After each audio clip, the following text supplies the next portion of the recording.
అయితే మా పాప హాస్టల్లో ఉంటుంది. మా పాప ఇప్పుడు 10th అయిపోయింది మొదలే. మా పాపకు ఒక 6 నెలల నుంచి ఆనెలు వచ్చినాయి సార్.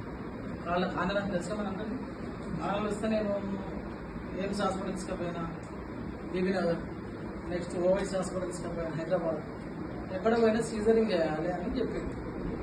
ఈ సీజరింగ్ చేయాలంటే ఈ పాప మళ్ళీ ఇక్కడ రెస్ట్ తీసుకోవాలి, హాస్పిటల్ పోవాలి, టైం వేస్ట్ అవుతుంది అని చెప్పేసి నేను చిన్నగా దాన్ని ఏంటి మన ఇంటి దగ్గరనే మామూలుగా సూదితో కెలగించి బ్లడ్ తీసేసి ఇప్పుడు నాకు సార్ ఏం చెప్పిండంటే, ఇక నేను ఇట్లా చేయనే 6 నెలలు అవుతుంది, దాదాపు 6 నెలలు అవుతుంది. సార్ ఏం చెప్పిండంటే మామూలుగా జనరల్గా ఇట్లా ఇది చేయడం ఇట్లా పని చేస్తుంది, దీనికి ఇది పని చేస్తుంది జనరల్గా చెప్పడం జరిగింది. అంటే మన ఇంట్లో జింద తిలస్మా తీసుకుంటాం కదా సార్, మామూలుగా సర్దికి తలనొప్పికి తీసుకుంటాం. అదేవిధంగా ఈ సర్వరోగ నివారణ కోసము ఈ పెయిన్స్ కానీ ప్లాన్ చేస్తారని చెప్పేసి టీటీ ఆయిల్ తీసుకోవడం సార్ అని చెప్పి నేను ఈ టీటీ ఆయిల్ తీసుకొని చేయడం జరిగింది.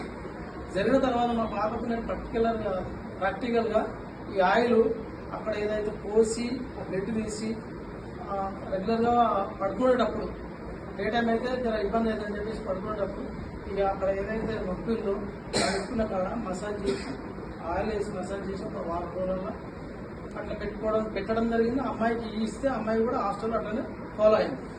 ఇప్పుడు కంప్లీట్గా ఆనెలు అనేవి లేవు. అప్పుడు నడవలేకపోయేది సార్ కంప్లీట్గా. ఇక్కడ నడవాలంటే చాలా ఇబ్బంది పడేది. ఆ మేడలు అంటే ఎప్పుడు చెప్పులు వేసుకోవాలన్నా మేడాలు చెప్పారు. ఆ చెప్పులు కూడా మెత్తగా ఉండాలి. మరి మెత్తగా ఉండాలంటే తింటప్పుడు చెప్పులు వేసుకొని మళ్ళీ చదువుకునేటప్పుడు ఆ చెప్పులు ఇచ్చే ఆ సీట్లో కూర్చోవాలి.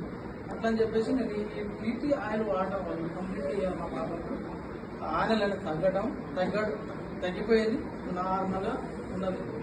అందుకనే నేను కూడా జనరల్గా వాడి చూసాను కనుక దీంట్లో వాడిన వస్తువు ఏది కూడా ఖరాబ్ కాదు, మనకి హెల్త్ పరంగా అన్ని ఉపయోగాలు ఉన్నాయి కనుక మనం వాడదాం.